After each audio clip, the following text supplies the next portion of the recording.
Hello students, welcome back to the class. Today we are going to discuss about the monoclonal antibodies. ठीक है, monoclonal antibodies क्या है और उसको किस प्रकार प्रोड्यूस किया जा सकता है उसके बारे में डिस्कस करेंगे. So first of all, what is the monoclonal antibody?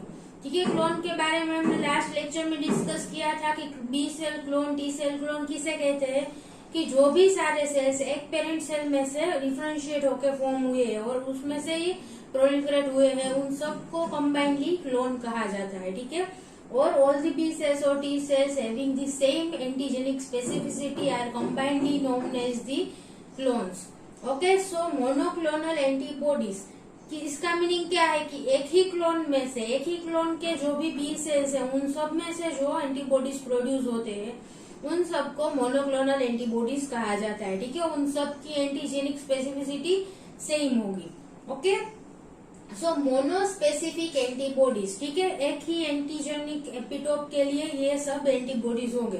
ठीक है, all the antibodies that are specific for the single epitope are known as the monoclonal antibodies. Okay, so monospecific antibodies made by clones of unique parent cell. ठीक है, कोई एक parent cell के जो clone form हुए हैं उसमें से ही सारे के सारे एंटीबॉडीज फॉर्म हो गए. ठीक है, कोई एक पर्टिकुलर बी सेल का एक्टिवेशन हुआ है तो उसमें से पूरा का पूरा बी सेल क्लोन जनरेट होगा और उनमें से जो भी एंटीबॉडीज प्रोड्यूस होते हैं उन सब की एंटीजेनिक स्पेसिफिसिटी कैसी होगी, जो पेरेंट सेल की सरफेस पर एंटीबॉडी प्रेजेंट था उसके जैसे. ठीक है, सो ये सभी जो एंटीबॉडीज प्रोड्यूस हुए उन सबको क्या कहते हैं, monoclonal antibodies. Okay, now monovalent affinity. ठीक है, ऑल द एंटीबॉडीज है मोनोवेलेंट यानी कि सिंगल एपिटोप के लिए ही ये सब स्पेसिफिक हो गए, कोई एक पर्टिकुलर एपिटोप के लिए ही स्पेसिफिक एंटीबॉडीज हो गए सारे के सारे. Okay, now the serum antibodies. ठीक है, सीरम एंटीबॉडीज यानी कि हमारे सीरम में, हमारे ब्लड में जो भी एंटीबॉडीज प्रेजेंट है वो किस प्रकार के हो गए, दे आर दी हिट्रोजीनियस. ठीक है, बहुत सारे अलग अलग टाइप के एंटीबॉडीज हमारे सीरम में प्रेजेंट होते हैं. Okay, so this is the mixture of the antibodies. Heterogeneous antibodies हमारे ब्लड में प्रेजेंट हो गए अलग अलग टाइप के बहुत सारे. So they are known as the polyclonal antibodies. ठीक है, पॉलीक्लोनल जो हमारे ब्लड में यानी कि सीरम में एंटीबॉडीज प्रेजेंट है उसे क्या कहते हैं, पॉलीक्लोनल. वो सब अलग अलग बी सेल क्लोन में से प्रोड्यूस हुए होंगे. ठीक है, सबकी एंटीजेनिक स्पेसिफिसिटी भी अलग अलग होगी. So they are known as the polyclonal antibodies, and all the antibodies having the specificity or antigenic specificity for single epitope are known as the monoclonal antibodies. Okay, mono यहाँ पर mono याद रखना. ठीक है, मोनो का meaning क्या है, कोई एक. ओके, और क्लोनल मीन्स एक बी सेल क्लोन में से ही प्रोड्यूस हुए है सारे के सारे. यहाँ पर पॉलीक्लोनल यानी कि अलग अलग बी सेल क्लोन में से प्रोड्यूस हुए होंगे. ठीक है, and these polyclonal antibodies facilitates the localization, phagocytosis and complement mediated lysis of the antigen. हमारे सीरम में जो भी पॉलीक्लोनल एंटीबॉडीज प्रेजेंट है उन सबका अलग अलग फंक्शन है. ठीक है, वो सब फेगोसाइटोसिस, इम्यून रिस्पॉन्स में पार्टिसिपेट करते हैं. कोई भी एंटीजन बॉडी में एंटर किया तो उनको रिमूव करने का काम है वो पॉलीक्लोनल एंटीबॉडीज करते हैं. Okay, now the antibody heterogenicity means कि हमारे बॉडी में, हमारे ब्लड में बहुत सारे अलग अलग टाइप के एंटीबॉडीज प्रेजेंट है.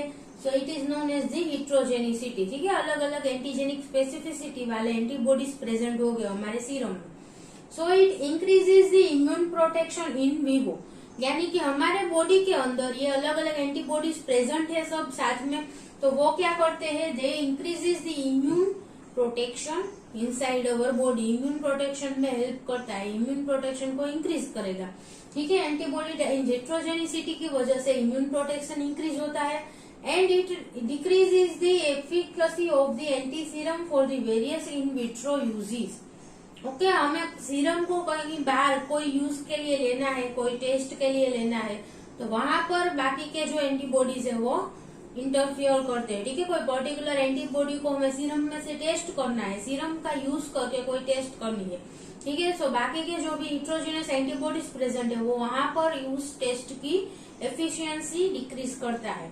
ठीक है, सो इन विवो में क्या होगा, increases the immune response, immune protection increase करता है, antibody heterogeneity and in vitro condition में क्या होगा, इट डिक्रीजेस और reduces the efficacy of the anti serum for the various in vitro uses.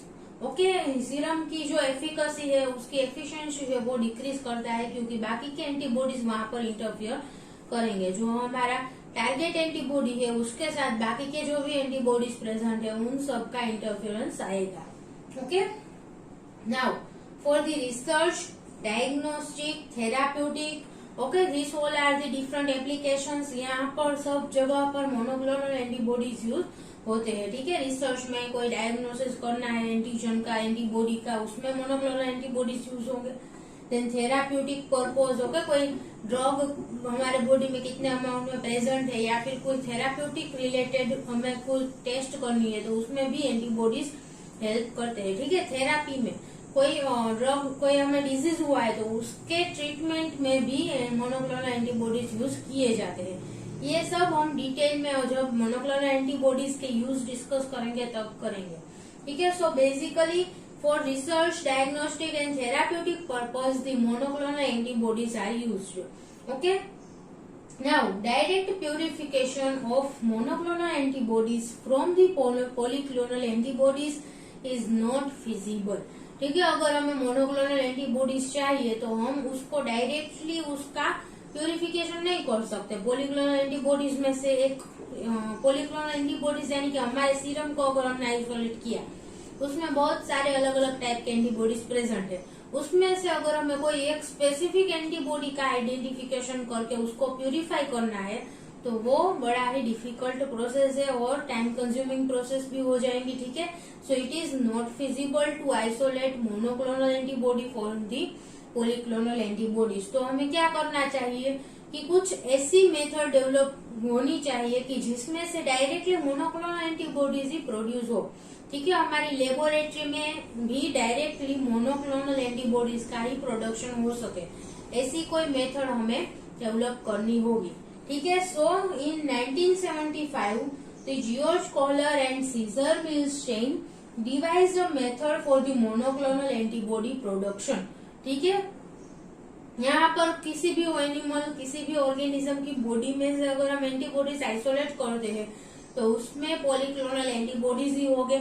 उसमें से किसी एक को आइसोलेट करना इजी नहीं है। ठीक है, सो इसीलिए हम ये जो साइंटिस्ट है कॉलर एंड मिलस्टेन, उन दोनों ने क्या किया, एक मेथड डेवलप की फॉर एंटीबॉडी प्रोडक्शन, होगा मोनोक्लोनल एंटीबॉडी प्रोडक्शन, कि डायरेक्टली सिर्फ मोनोक्लोनल एंटीबॉडीज का ही इस मेथड में प्रोडक्शन होगा। एक एंटीजेनिक स्पेसिफिसिटी वाले एंटीबॉडीज का ही प्रोडक्शन होगा, सो उसको हम डायरेक्टली यूज कर सकते हैं। ठीक है, so the method is known as the hybridoma technique.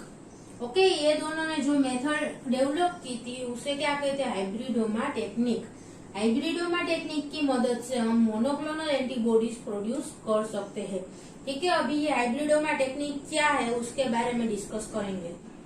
Now the hybridoma technique. ठीक है, इस टेक्निक में क्या होता है, तो सबसे पहले animals immunised with the antigen. Okay, जो भी हमारा एंटीजन है कि जिस एंटीजन के अगेंस्ट एंटीबॉडीज हमें चाहिए, जिस एंटीजन के अगेंस्ट के मोनोक्लोनल एंटीबॉडीज हमें चाहिए, उस एंटीजन को किसी भी एनिमल में इनोकुलेट करवाते हैं। ठीक है, सो एनिमल को इम्यूनाइज करना होगा उस एंटीजन के साथ। ठीक है, सो animals immunised with the antigen. यहाँ पर एनिमल कौन से यूज हो गए, लेबोरेटरी एनिमल। ठीक है, लाइक माउस, रेबिट, उस प्रकार के किसी भी एनिमल में एंटीजन को इम्यूनाइज करवाते हैं, उस एनिमल्स को एंटीजन के साथ इम्यूनाइज करवाते हैं। ठीक है, सो क्या होगा, एनिमल के अंदर एंटीजन एंटर होगा तो उस एनिमल के अंदर इम्यून रिस्पॉन्स एक्टिवेट होगा। अगर हमने माउस के अंदर किसी एंटीजन को पेनिट्रेट करवाया, ठीक है, तो माउस के अंदर इम्यून रिस्पॉन्स एक्टिवेट होगा और एंटीबॉडीज का प्रोडक्शन होगा। ठीक है, उसके अंदर क्या प्रोड्यूस होंगे, मोनोक्लोनल एंटीबॉडीज और पॉलीक्लोनल एंटीबॉडीज का ही प्रोडक्शन होता है। ठीक है, एंटीजन की सरफेस पर अलग अलग जो एपिटोप है उन सब के अगेंस्ट एंटीबॉडीज रेंडमली प्रोड्यूस हो सकते हैं। ठीक है, सो माउस के अंदर क्या होगा, एंटीबॉडीज का प्रोडक्शन स्टार्ट होगा। देन आफ्टर दिस जो एक्टिव इम्यूनाइजेशन हो गया है, माउस के अंदर एंटीबॉडीज का प्रोडक्शन हो गया है, then the spleen is removed. ठीक है, माउस के अंदर उसकी जो स्प्लीन है उसको रिमूव करना है। ठीक है, spleen is the secondary lymphoid organ, उसके अंदर बी सेल्स, लिम्फोसाइट्स सब प्रेजेंट हो गए, ठीक है। सो स्प्लीन को आइसोलेट किया, okay, and then the isolation of the antibody producing B cells और the plasma cells, okay. Antibody producing B cells को प्लाज्मा सेल्स भी कहा जाता है, ठीक है। सो यहाँ पर स्प्लीन में से प्लाज्मा सेल को आइसोलेट की करना है हमें, ठीक है, जो एंटीबॉडीज का प्रोडक्शन कर रहा है, ऐसा एक्टिव बी सेल, ठीक है, एंटीबॉडी प्रोड्यूसिंग बी सेल को आइसोलेट करना है हमें स्प्लीन में से, ओके। सो यहाँ पर अब तक क्या किया, ठीक, देखिए, सबसे पहले एंटीजन को एनिमल के अंदर इनोकुलेट करवाया, फिर एनिमल के अंदर इम्यून रिस्पॉन्स एक्टिवेट होगा, बी सेल का एक्टिवेशन होगा, ठीक है। बी सेल के एक्टिवेशन के बाद किया क्या, उसका स्प्लीन है उसको रिमूव कर दिया, और स्प्लीन में से जो एंटीबॉडी प्रोड्यूसिंग बी सेल जो एक्टिवेट हुए हैं उसको आइसोलेट करना है हमें, ठीक है। यहाँ तक समझ में आया। Then the second, these plasma cells are fused with the myeloma cells, okay। myeloma cells क्या है, they are the cancerous plasma cells, ठीक है। कैंसर सेल को myeloma सेल कहा जाता है।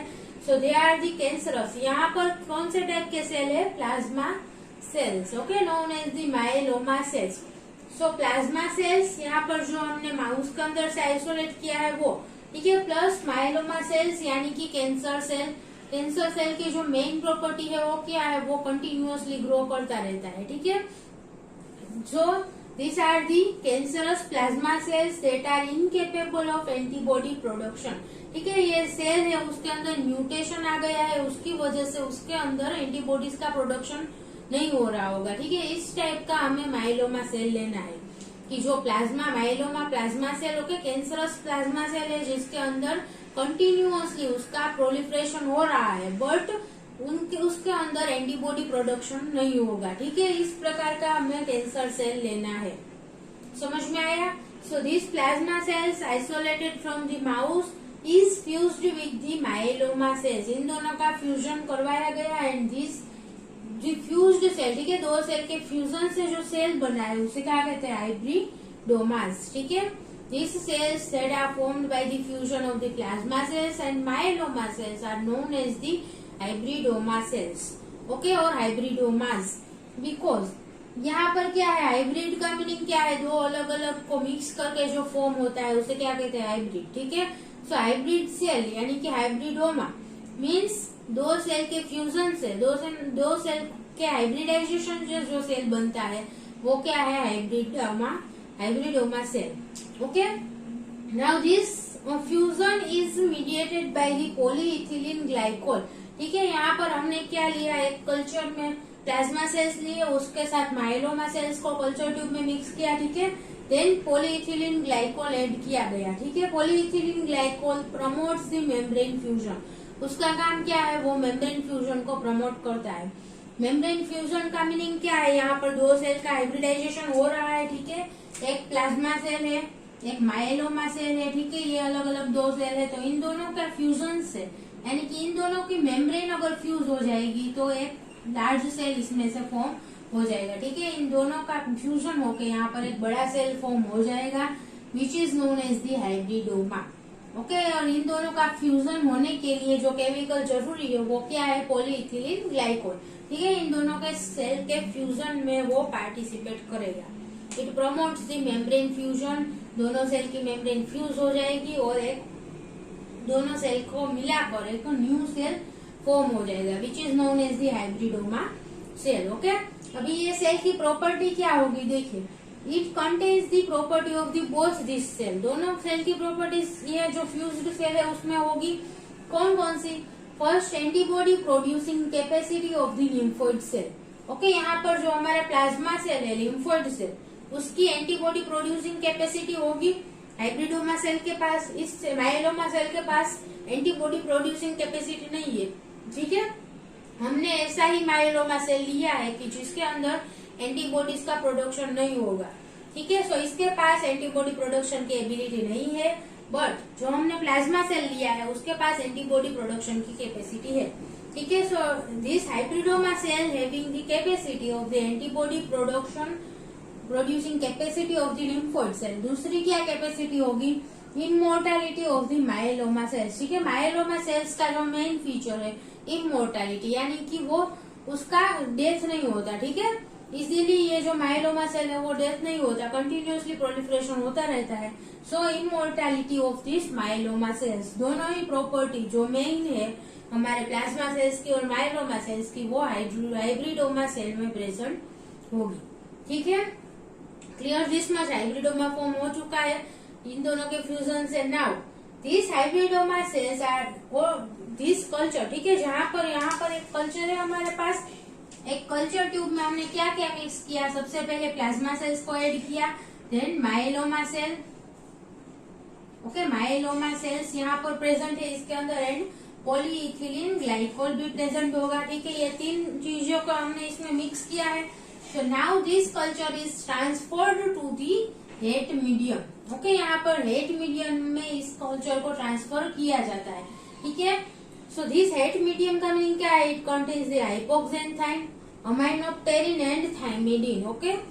सो इन तीनों केमिकल्स जो उसमें प्रेजेंट है उसकी वजह से इसका नाम क्या है, हेट मीडियम, ठीक है, हाइपोक्सेंथाइन, अमाइनोप्टेरिन, थाइमिडीन मीडियम, ओके। नाउ अभी देखिए हमारी ये जो कल्चर ट्यूब है उसमें क्या क्या सेल्स प्रेजेंट हो गए, इसके अंदर कौन कौन से टाइप के सेल्स प्रेजेंट हो गए। सो सबसे पहले हमने प्लाज्मा सेल्स ऐड किया है, ठीक है। सो प्लाज्मा सेल्स उसके अंदर प्रेजेंट हो गए यहाँ पर कल्चर ट्यूब में, ठीक है। देन माइलोमा सेल्स ऐड की है तो कुछ माइलोमा सेल्स भी प्रेजेंट हो गए, एंड नए जो हाइब्रिडोमास फॉर्म हुए हैं तो हाइब्रिडोमा सेल्स भी प्रेजेंट हो गए, ठीक है। यहाँ पर ऐसा नहीं है कि हमने प्लाज्मा सेल्स ऐड किए, माइलोमा सेल्स ऐड किए और जितने प्लाज्मा सेल्स ऐड किए उतने माइलोमा सेल्स ऐड किए तो वो सब फ्यूज होकर सब के सब हाइब्रिडोमा में कन्वर्ट हो जाए, ठीक है, ऐसा जरूरी नहीं है। सो यहाँ पर हाइब्रिडोमा फॉर्म हुए हैं नो डाउट, बट कुछ प्लाज्मा सेल्स भी रह गए होंगे और कुछ माइलोमा सेल्स भी एज इट इज रह गए होंगे, ठीक है। So this culture tube contains the 3 types of the cells, hybridoma तो होगा ही उसमें, उसके साथ साथ plasma cells and myeloma cells भी प्रेजेंट हो गए, ठीक है। अभी हेड मीडियम में ट्रांसफर करने की क्या उसका जो मेन पर्पज है, हेड मीडियम में जो एक केमिकल है aminopterin, okay, it is the chemical which blocks the specific metabolic pathway, ठीक है। जो सेल के अंदर मेटाबॉलिक पाथवेज अलग अलग होते हैं उसमें से उन मेटाबॉलिक पाथवेज को ब्लॉक करता है अमाइनोप्टेरिन, ओके, एक स्पेसिफिक पाथवे को ब्लॉक करेगा जिसकी वजह से माइलोमा सेल ग्रो नहीं हो पाएंगे, ठीक है। माइलोमा सेल के पास ऐसे कोई एंजाइम नहीं है कि जो अमाइनोप्टेरिन के प्रेजेंट में अमाइनोप्टेरिन जिस मेटाबॉलिक पाथवे को ब्लॉक करता है तो उस पाथवे को बाईपास करके किसी और पाथवे से वो अपने ग्रोथ के लिए जो जरूरी न्यूट्रिशन है वो प्रोड्यूस कर सके, ठीक है। सो अमाइनोप्टेरिन की प्रेजेंस में माइलोमा सेल के अंदर स्पेसिफिक मेटाबॉलिक पाथवे का ब्लॉकेज हो जाएगा, उसकी वजह से माइलोमा सेल ग्रो नहीं कर पाएंगे, ठीक है, and it will leads to the death, it will die, okay. Myeloma cell है वो उसका डेथ हो जाएगा हेड मीडियम में, समझ में आया। अमाइनोप्टेरिन क्या है, it blocks the specific metabolic pathway, कोई एक स्पेसिफिक पाथवे को वो ब्लॉक करता है और उस पाथवे के बिना माइलोमा सेल है वो ग्रो नहीं कर पाता, ठीक है, सर्वाइव नहीं कर पाता है अमाइनोप्टेरिन के प्रेजेंस में। So all the myeloma cells will death, okay. So यहाँ पर ये जो ट्यूब है उसमें 3 टाइप के सेल्स प्रेजेंट थे, ऐसा हमने डिस्कस किया। सो माइलोमा सेल्स डेथ हो गए, ओके। जो माइलोमा सेल्स थे वो यहाँ पर उसका डेथ हो जाएगा, ठीक है, by the aminopterin. Now this pathway is bypassed in the lymphoid cells which provided intermediate. Lymphoid cells के अंदर ऐसे एंजाइम्स है जो इस पाथवे को बाईपास कर सकते हैं, ठीक है। अमाइनोप्टेरिन जिस भी मेटाबॉलिक पाथवे को ब्लॉक करता है उसको बाईपास करने के लिए अलग दूसरे एंजाइम्स, ओके, जो इस पाथवे को कंटिन्यू कर सके विदाउट दिस स्पेसिफिक, ओके। अमाइनोप्टेरिन को एक पर्टिकुलर एंजाइम को फॉर एग्जांपल ब्लॉक करता है तो वो कोई ऑप्शनल एंजाइम यूज करके उस सेम पाथवे को रन कर सके, ऐसी कैपेसिटी हमारे लिम्फोइड सेल्स के पास है, ठीक है।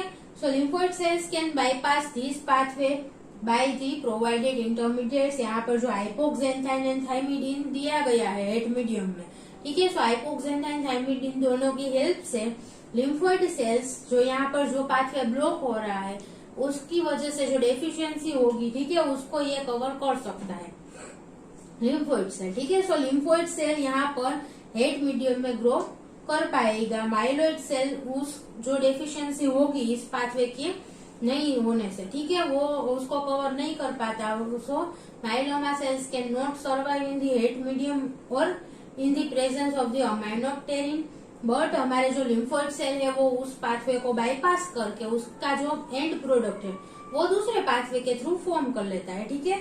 सो वो जो है वो लिम्फोइड सेल सर्वाइव कर सकता है अमाइनोप्टेरिन की प्रेजेंस में भी by the help of this two medium. Okay, so इन तीनों केमिकल का यहाँ पर हेड मीडियम में ऐड करने का फंक्शन समझ में आ गया।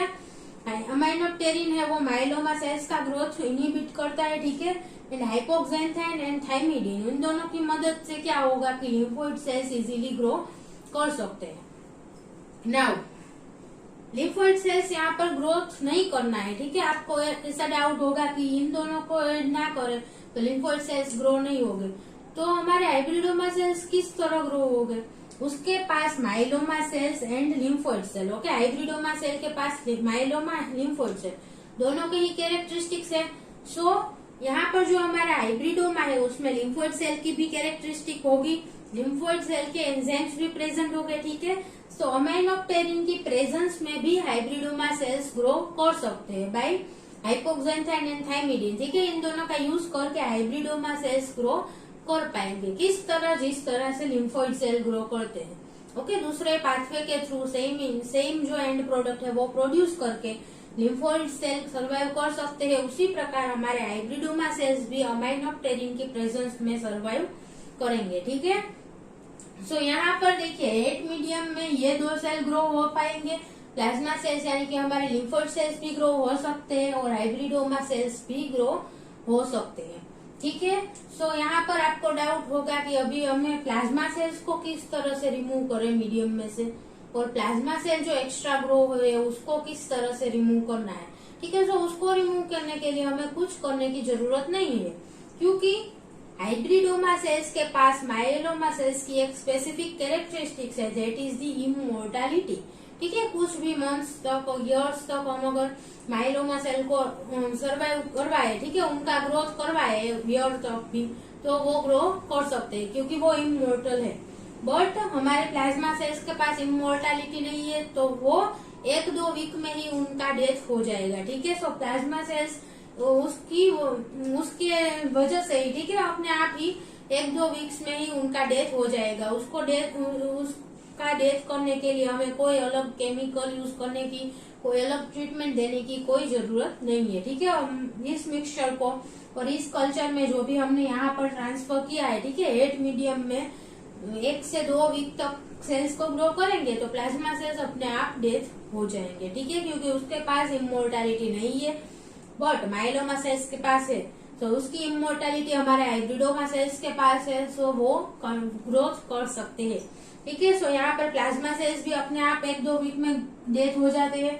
सो फाइनली जो हमारे हेट मीडियम में ग्रो होता है 2-3 वीक के बाद, वो कौन से सेल्स है, hybridoma cells, okay. So only hybridomas growth on the HAT medium के ऊपर सिर्फ हाइब्रिडोमा सेल्स ही ग्रो होंगे, ठीक है। यहाँ पर हमें सिर्फ प्लेट में 2-3 वीक के बाद जो सेल्स मिलेंगे, जो कॉलोनी मिलेगी, वो कौन सी होगी, हाइब्रिडोमा सेल्स की, ठीक है। अभी हमें particular antibody producing hybridoma cell isolate करना है, ठीक है। यहाँ पर हमने पूरा का पूरा स्प्लीन रिमूव किया था और उसमें से सारे के सारे जो एंटीबॉडी प्रोड्यूसिंग बी सेल्स थे उन सबको आइसोलेट किया था, ठीक है। सो उसमें मोनोक्लोनल एंटीबॉडीज प्रोड्यूसिंग और मोनोक्लोनल बी सेल्स नहीं हो गए, ठीक है, अलग अलग बी सेल्स प्रेजेंट हो सकते हैं। सो यहाँ पर जो हाइब्रिडोमा सेल्स फॉर्म हुए हैं उन सब की भी एंटीजेनिक स्पेसिफिसिटी अलग अलग हो सकती है, ठीक है। सो इसमें से हम इंडिविजुअल एक कॉलोनी लेंगे, ठीक है। यहाँ पर प्लेट में ये प्लेट है, ठीक है, यहाँ पर हाइब्रिडोमा सेल्स की अलग अलग कॉलोनीज ग्रो होगी। अभी ये सब कॉलोनी, अच्छा, कॉलोनी कैसे फॉर्म होती है, सिंगल सेल में से पूरी की पूरी कॉलोनी डेवलप होती है। ये तो आपको पता ही है, सिंगल बैक्टीरियल सेल में से पूरी की पूरी बैक्टीरिया की कॉलोनी प्रोड्यूस होती है। उसी प्रकार हम यहाँ पर सिंगल हाइब्रिडोमा सेल्स की वजह से ही ये सभी कॉलोनी फॉर्म हुई होगी, ठीक है। अभी हमें ये जो सब अलग अलग हाइब्रिडोमा सेल्स की कॉलोनी है वो सब अलग अलग एंटीबॉडी प्रोड्यूसिंग हो सकता है, ठीक है। उन सब की अलग अलग एंटीजेनिक स्पेसिफिसिटी हो सकती है। सो अभी हमें क्या करना है, randomly placed these hybridoma cells are randomly placed into culture wells and individually tested for the desired antibody production। ठीक है, हमें क्या करना है, यहाँ पर से एक एक कॉलोनी लेके, ठीक है, इस प्रकार की वेल प्लेट होगी, यहाँ पर से एक एक कॉलोनी लेके हमें एक एक वेल में सबको डालना है, ठीक है। इंडिविजुअली जो सारी की सारी कॉलोनी है उन सबको अलग अलग वेल में हम डालेंगे। So they are randomly placed into the culture well.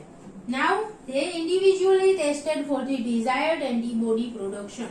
Okay, हम इन सबको हमें टेस्ट करना है कि हमें कौन सा एंटीबॉडी चाहिए, उसके लिए स्पेसिफिक एंटीबॉडी प्रोड्यूसिंग सेल्स कौन से है। तो इन सब में हम एंटीजन को ऐड करेंगे, ठीक है। एंटीजन का एडिशन होगा तो कौन सा जो हमारा हाइब्रिडोमा सेल है वो एंटीजन के साथ रिएक्ट करता है, उसके बेसिस पर हम इसको स्क्रीन करेंगे कि कौन सा हमारा specific antibody producing B cell है और हाइब्रिडोमा सेल है, ठीक है। So they are individually tested for the desired antibody production. एक एक वेल में चेक करना है कि जो हमें एंटीबॉडी चाहिए उसके प्रोडक्शन के लिए कौन सा हाइब्रिडोमा सेल है। Now this hybridoma tumours are kept alive in the mouse.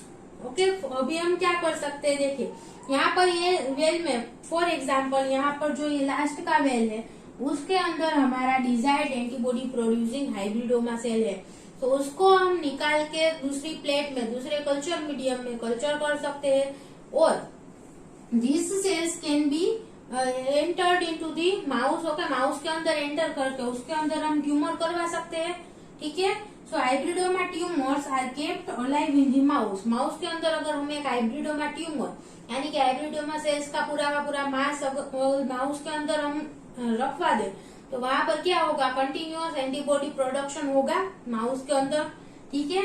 So this are the antibodies that are formed inside that mouse are the monoclonal antibodies. Okay, ये सब किस प्रकार के हो गए, मोनोक्लोनल एंटीबॉडीज हो गए, ठीक है।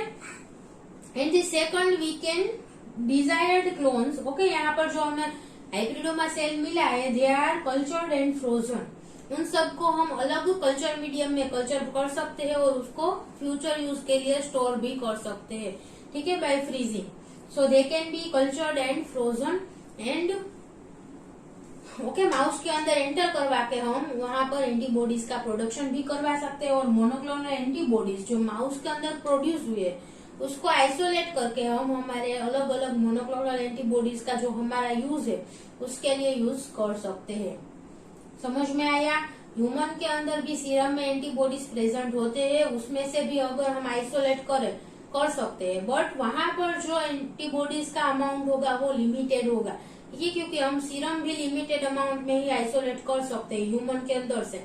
हमारे ब्लड में से अगर सीरम आइसोलेट करके उसमें से एंटीबॉडीज को आइसोलेट करे तो बहुत कम अमाउंट में मिलेगा क्योंकि सीरम ही कम अमाउंट में प्रेजेंट होगी। ओके, सो यहाँ पर हम माउस के अंदर कंटिन्यूअस एंटीबॉडी प्रोडक्शन करवा सकते हैं, उसमें से कंटिन्यूअसली हम एंटीबॉडीज को आइसोलेट कर सकते हैं and this antibodies produce inside the mouse are the monoclonal antibodies. Okay, so this is the technique for the production of the monoclonal antibodies।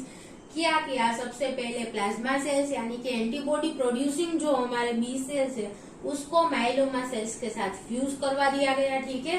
And then hybridoma sales मिला, ठीक है। The cells that is produced by the fusion of the B cells and myeloma cells is known as the hybridoma cells. इसके पास antibody producing capacity भी होगी जो हमारा desired plasma cell है उसकी तरह, ठीक है। एंड माइलोमा सेल्स की इमोर्टैलिटी भी होगी, इसकी वजह से हम इसको आउटर कल्चर मीडियम में ग्रो कर सकते हैं, ठीक है। अभी कल्चर मीडियम में ग्रो हो गया, उसके बाद क्या करना है कि अलग अलग वेल में एक एक कॉलोनी को डाल के वहां पर हम specific antibody producing hybridoma cell कौन सा है उसको आइसोलेट कर सकते हैं, ठीक है, उसको डिटेक्ट कर सकते हैं और जिस भी वेल में हमारे डिजायर्ड एंटीबॉडी का प्रोडक्शन करने वाला हाइब्रिडोमा सेल प्रेजेंट होगा उस हाइब्रिडोमा सेल को लेके हम उसको कल्चर कर सकते हैं, उसको फ्रीज कर सकते हैं, ठीक है, फ्यूचर पर्पस के लिए स्टोर भी कर सकते हैं। एंड हाइब्रिडोमा ट्यूमर भी माउस के अंदर जनरेट करवा सकते हैं कि हाइब्रिडोमा सेल का पूरा एक मास जनरेट करके उसको माउस के अंदर एंटर करवा देना है। ठीक है, हाइब्रिडोमा ट्यूमर भी माउस के अंदर प्रोड्यूस करवा सकते हैं और ये जो ट्यूमर है वो क्या करेगी, कंटिन्यूअस एंटीबॉडी प्रोडक्शन करेगा। ठीक है, सो माउस के अंदर कंटिन्यूअस एंटीबॉडी प्रोडक्शन होगा and this antibodies that are produced inside the mouse are the monoclonal antibodies. Okay, so this is the hybridoma technique for the monoclonal antibody production. Clear? Now हमने monoclonal antibodies का production देख लिया। ठीक है, सो ये monoclonal antibodies जो हमने produce की है उसकी एप्लीकेशन क्या है। So first of all the application is the tissue typing. ठीक है, हम टिश्यू जो ट्रांसप्लांटेशन करते हैं, ऑर्गन ट्रांसप्लांटेशन करते हैं, तो उसमें टिश्यू मैचिंग में और टिश्यू किस टाइप का है, ठीक है, उसके टिश्यू टाइपिंग में मोनोक्लोनल एंटीबॉडीज यूज किया जा सकता है। ठीक है, then identification and epidemiological study of the infectious micro organisms. Okay, कोई भी इन्फेक्शियस माइक्रो ऑर्गेनिज्म है तो उसका आइडेंटिफिकेशन में एंटीबॉडीज यूज कर सकते हैं। ठीक है, उसके लिए स्पेसिफिक एंटीबॉडीज का यूज करके, फॉर एग्जाम्पल अगर स्टेफाइलोकोकस बैक्टीरिया है, ठीक है, तो उसके अगेंस्ट के एंटीबॉडीज को यूज करके हम उस माइक्रो ऑर्गेनिज्म को आइडेंटिफाई कर पाएंगे। ठीक है, so for identification and epidemiological यानी कि सिम्टम्स रिलेटेड जो भी स्टडीज है इन्फेक्शियस डिजीज की और इन्फेक्शियस माइक्रो ऑर्गेनिज्म की, उसमें हेल्प करते हैं monoclonal antibodies. Okay, then identification of the tumours. Okay, tumour किस टाइप का ट्यूमर है उसके आइडेंटिफिकेशन में मोनोक्लोनल एंटीबॉडीज यूज होते हैं and other surface antigens. Okay, कोई एंटीजन प्रेजेंस है, कुछ एंटीजन की प्रेजेंस है या नहीं, उसको चेक करने के लिए मोनोक्लोनल एंटीबॉडीज यूज किए जा सकते हैं। Then next application is the classification of the leukaemia. Leukaemia यानी कि जो ब्लड कैंसर है, ठीक है, उसको ल्यूकेमिया कहते हैं। तो वो कौन से टाइप का ल्यूकेमिया है, कौन से ब्लड सेल की डेफिशिएंसी की वजह से होता है और किस तरह से होता है। ठीक है, सो ल्यूकेमिया कौन से टाइप का है उसको क्लासिफाई करने में एंटीबॉडीज यूज किए जा सकते हैं। Then diagnostic test. Okay, diagnostic test यानी कि कोई सब्सटेंस हमारे सीरम में या फिर यूरिन में और बॉडी के किसी भी फ्लूइड में प्रेजेंट है या नहीं, उसको चेक करने के लिए हम ये यूज कर सकते हैं मोनोक्लोनल एंटीबॉडीज। ठीक है, so this is known as the diagnostic test. For example अगर ब्लड ग्लूकोज लेवल चेक करना है तो उसके लिए स्पेसिफिक टेस्ट आती है। ठीक है, सो ग्लूकोज प्रेजेंस है या नहीं वो चेक कर सकते हैं। देन ब्लड ग्रुपिंग, तो ब्लड में कौन सा एंटीजन प्रेजेंट है। ठीक है, ब्लड आरबीसी के ऊपर ए एंटीजन प्रेजेंट है या फिर बी एंटीजन प्रेजेंट है, तो ब्लड ग्रुपिंग में भी हम ये मोनोक्लोनल एंटीबॉडीज यूज होते हैं। ठीक है, so these are used in the diagnostic test. પછી अलाइजा। ओके, जो एड्स के लिए जो अलाइजा टेस्ट होती है उसमें भी मोनोक्लोनल एंटीबॉडीज यूज होते हैं। Okay, so these are used in the diagnostic test. Then next application is the cancer treatment. ठीक है, कैंसर ट्रीटमेंट में भी मोनोक्लोनल एंटीबॉडीज यूज होते हैं। इसमें किस प्रकार यूज होंगे, जो भी हमारे ट्यूमर सेल्स है, ठीक है, कैंसर सेल या फिर ट्यूमर सेल हमारे बॉडी के अंदर प्रेजेंट है, उसके लिए स्पेसिफिक हम एंटीबॉडीज बाहर से इंट्रोड्यूस करवा सकते हैं। ठीक है, सो ट्यूमर सेल स्पेसिफिक एंटीबॉडीज हो गए तो जाके कहाँ पर बाइंड हो गए, सिर्फ ट्यूमर सेल के साथ ही बाइंड हो गए। ठीक है, और अगर एक बार एंटीजन एंटीबॉडी कॉम्प्लेक्स फॉर्म हो गया तो उसका रिमूवल हो जाता है बॉडी में से, ये तो आपको पता ही है। सो कैंसर सेल्स के मेम्ब्रेन पर अगर एंटीबॉडी बाइंड कर गया तो उसका क्या होगा, उसका एपोप्टोसिस करवा देगा। ठीक है, कॉम्प्लीमेंट एक्टिवेशन होगा, इम्यून एक्टिवेशन होगा और उस कैंसर सेल का डेथ हो जाएगा। ओके, सो कैंसर ट्रीटमेंट में भी monoclonal antibodies against the tumour cells are used. Then auto immune disease treatment. Okay, auto immune disease यानी कि हमारे ऑटो इम्यून डिजीज का मीनिंग क्या है कि हमारे कोई सेल्फ एंटीजन के अगेंस्ट में इम्यून सिस्टम एक्टिवेट हो जाए तो इस टाइप की कंडीशन को क्या कहते हैं, ऑटो इम्यून डिजीज। ठीक है, for examples of the auto immune disease are the rheumatoid arthritis, then Crohn's disease, ulcerative colitis. Okay, this are the auto immune disease जिसमें हमारी इम्यून सिस्टम जो नॉर्मल एंटीजन हमारे बॉडी में present है उसके against में एक्टिवेट हो जाती है। ठीक है, तो इन सब के ट्रीटमेंट में भी मोनोक्लोनल एंटीबॉडीज यूज होते हैं। ठीक है, against the tumour necrosis factor alpha. Okay, TNF alpha, ये जो हमारा साइटोकाइन है, ट्यूमर नेक्रोसिस फैक्टर अल्फा, इसके अगेंस्ट के एंटीबॉडी यूज होते हैं। ठीक है, एंटीबॉडी जाके टीएनएफ के साथ बाइंड कर जाएंगे और इसका जो फंक्शन है वो नहीं होगा। ठीक है, टीएनएफ को इनहिबिट कर सकते हैं एंटीबॉडीज। सो जो इम्यून रिस्पॉन्स यहाँ पर एक्टिवेट हुआ है, ऑटो इम्यून डिजीज में क्या होता है, इम्यून रिस्पॉन्स एक्टिवेट होगा हमारे सेल्फ एंटीजन के अगेंस्ट में, तो हमें इम्यून रिस्पॉन्स को क्या करना है, सप्रेस करना है। ठीक है, एक्टिवेट नहीं होने देना है, डीएक्टिवेट करना है। तो उसके लिए क्या होगा, ये जो हमारा साइटोकाइन है, ठीक है, उसके साथ एंटीबॉडीज बाइंड कर जाएंगे, तो ये जो है उसकी वजह से इम्यून रिस्पॉन्स एक्टिवेट होता है टीएनएफ अल्फा की वजह से। ठीक है, तो टीएनएफ अल्फा इनहिबिट हो जाएगा तो इम्यून रिस्पॉन्स भी आगे एक्टिवेट नहीं हो पाएगा और ये जो सब डिजीज की जो कंडीशन है उसको हम कंट्रोल कर सकते हैं। ठीक है, सो ऑटो इम्यून डिजीज में हमारे स्पेसिफिक साइटोकाइंस के अगेंस्ट के एंटीबॉडीज को यूज करके हम इम्यून रिस्पॉन्स को सप्रेस कर सकते हैं। Okay, so these are the applications for the monoclonal antibodies. ये कुछ एप्लीकेशन यहाँ पर लिखी गई है। ठीक है, बहुत सारी एप्लीकेशन हो सकती है इसके अलावा भी। Now the expected future uses. अगर फ्यूचर में हम मोनोक्लोनल एंटीबॉडीज को कौन कौन सी अलग अलग टेस्ट के लिए या फिर क्या क्या यूज कर सकते हैं जो अभी नहीं कर रहे हैं और ज्यादा किस प्रकार यूज कर सकते हैं उसके बारे में। ठीक है, future aspects. So first is the passive immunisation. Okay, passive immunisation का मीनिंग क्या है कि जो वैक्सीनेशन होती है, और सॉरी वैक्सीनेशन नहीं, पैसिव इम्यूनाइजेशन यानी कि डायरेक्टली एंटीबॉडीज को बॉडी में एंटर करवाना। ठीक है, कोई हमें टॉक्सिन कोई हमारी बॉडी में एंटर कर गया है या फिर कोई किसी माइक्रो ऑर्गेनिज्म का हमें डिजीज हुआ है, ठीक है, तो उसको बॉडी में से रिमूव करने के लिए, उस फॉरेन एंटीजन को बॉडी में से रिमूव करने के लिए बाहर से डायरेक्टली एंटीबॉडीज बॉडी में एंटर करवाए जाते हैं, इनको इनोक्यूलेट करवाए जाते हैं। ठीक है, so this method is known as the passive immunisation. उसमें मोनोक्लोनल एंटीबॉडीज यूज होते हैं। ठीक है, सो कोई अनट्रीटेबल ऐसा डिजीज है या फिर जो ज्यादा होने वाला डिजीज है उसके अगेंस्ट के मोनोक्लोनल एंटीबॉडीज हम उसके ट्रीटमेंट में यूज कर सकते हैं by passive immunisation. Then second is the tissue and organ graft protection. ठीक है, हमने टिश्यू ट्रांसप्लांट किया, ऑर्गन ट्रांसप्लांट किया है, तो उस टाइम पे क्या होगा, इम्यून सिस्टम को एक्टिवेट नहीं होना है। ठीक है, इम्यून सिस्टम को हमें सप्रेस करनी पड़ती है क्योंकि ये जो टिश्यू या फिर ग्राफ्ट है वो रिजेक्ट ना हो जाए। सो यहाँ पर ऑटो इम्यून डिजीज में जिस प्रकार से इनहिबिशन होता है इम्यून रिस्पॉन्स का, उसी तरह हम यहाँ पर टिश्यू ग्राफ्ट प्रोटेक्शन में भी जो है वो मोनोक्लोनल एंटीबॉडीज यूज करके इम्यून रिस्पॉन्स को सप्रेस कर सकते हैं। ठीक है, then stimulation of the tumour rejection and elimination.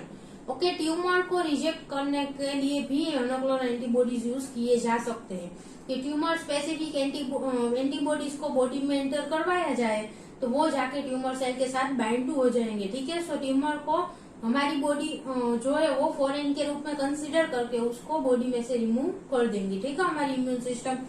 So the stimulation of the tumour rejection and elimination of the tumour from the body is also induced by the monoclonal antibodies. ठीक है, then manipulation of the immune response. Immune response को भी manipulate कर सकते हैं हम monoclonal antibodies के use से। Then preparation of the more specific and sensitive diagnostic procedure. Okay, more specific यानी कि किसी पर्टिकुलर एंटीजन के लिए स्पेसिफिक हम टेस्ट बना सकते हैं। ठीक है, एंड सेंसिटिव, ज्यादा सेंसिटिव हो ऐसी डायग्नोस्टिक टेक्निक भी डेवलप कर सकते हैं by using the monoclonal antibodies. Okay, then delivery of the anti tumour reagents to the tumour cells. अगर हमें कोई anti tumour chemical, anti tumour reagent है वो बॉडी में ट्यूमर सेल्स के पास एंटर करवाना है तो उसको हम मोनोक्लोनल एंटीबॉडी के साथ बाइंड करके, ठीक है, बॉडी में एंटर करवा सकते हैं। तो मोनोक्लोनल एंटीबॉडी जो ट्यूमर सेल के लिए स्पेसिफिक है उसके साथ हमें क्या करना है, एंटी ट्यूमर एंटीजन को बाइंड कर देना है। ठीक है, सो वो जाके ट्यूमर सेल को डेथ के लिए रिस्पॉन्सिबल होगा। ठीक है, फॉर एग्जाम्पल ये ट्यूमर सेल है, ओके, और ये हमारा मोनोक्लोनल एंटीबॉडी है। ठीक है, this is the tumour specific monoclonal antibody. ठीक है, ये जाके कहाँ पर ये सेल के साथ बाइंड करेगा, ट्यूमर सेल के साथ। ठीक है, सो इसके साथ हमें यहाँ पर जो हमारा रिएजेंट है एंटी ट्यूमर रिएजेंट, उसको हम एंटीबॉडी के साथ बाइंड करवा सकते हैं। ठीक है, सो जाके जब भी यहाँ पर ये एंटीबॉडी का बाइंडिंग होगा, ओके, एंटीबॉडी यहाँ पर बाइंड होगा तो ये जो एंटी ट्यूमर रिएजेंट है वो रिलीज होके यहाँ पर ट्यूमर सेल के डेथ के लिए रिस्पॉन्सिबल हो सकता है। ठीक है, so this leads to the death of the tumour cells. Okay, so these are the future aspects और फ्यूचर जो एक्सपेक्टेड आउटकम और expected use of the monoclonal antibodies. Clear? So this was all about the monoclonal antibodies. हम next lecture में polyclonal antibodies के बारे में भी discuss करेंगे। ठीक है, so thank you so much for watching this video and if you have any doubt then please ask in the comment box. Thank you.